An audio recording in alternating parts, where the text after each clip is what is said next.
పరిశుద్ధుడవైన మా తండ్రి, మీ ఘనమైన నామానికి స్తోత్రాలు. దేవా, ఈరోజు మీ పాద సన్నిధికి వస్తున్నాను.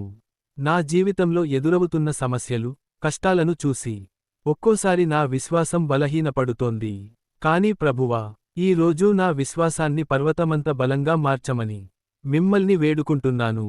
తండ్రి, నా మనసులో ఉన్న అనుమానాలను, భయాలను తీసివేయండి.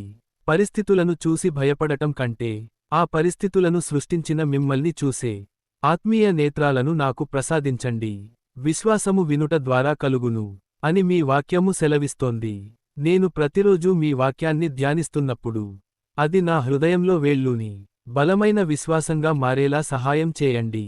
అబ్రాహాముకు, మోషేకు అద్భుతాలు చేసిన దేవుడవు నా జీవితంలో కూడా కార్యము చేయగలరని నమ్ముతున్నాను. కంటికి కనిపించని వాటిని కూడా పొందుకున్నట్లుగా నమ్మే గొప్ప విశ్వాసాన్ని నాకు దయచేయండి. ప్రభువా, నా సొంత బలంతో నేను నమ్మలేకపోతున్నాను.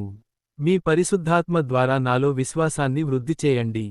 ఏ శోధన వచ్చినా, ఏ ఇబ్బంది ఎదురైనా, మీ హస్తాన్ని వదలకుండా ఉండే కృపను నాకు ఇవ్వండి.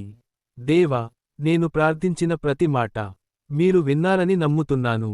నా విశ్వాసం ఇప్పుడే బలపరచబడుతున్నందుకు మీకు వందనాలు. ఈ రోజంతా మీ ప్రశాంతతతో నన్ను నింపండి. యేసు అతి పరిశుద్ధ నామములో ప్రార్థిస్తున్నాను తండ్రి. ఆమేన్. విశ్వాసం పెరగడానికి పాటించవలసిన 5 సూత్రాలు. 1.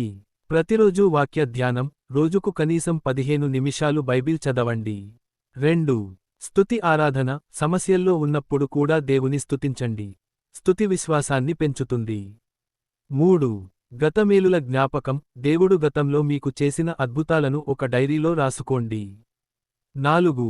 విశ్వాసుల సహవాసం, దేవునిపై బలమైన నమ్మకం ఉన్న వారితో సమయం గడపండి. 5. చిన్న ప్రార్థనలు, ప్రతి పనిలోనూ దేవుని సహాయం అడగడం అలవాటు చేసుకోండి.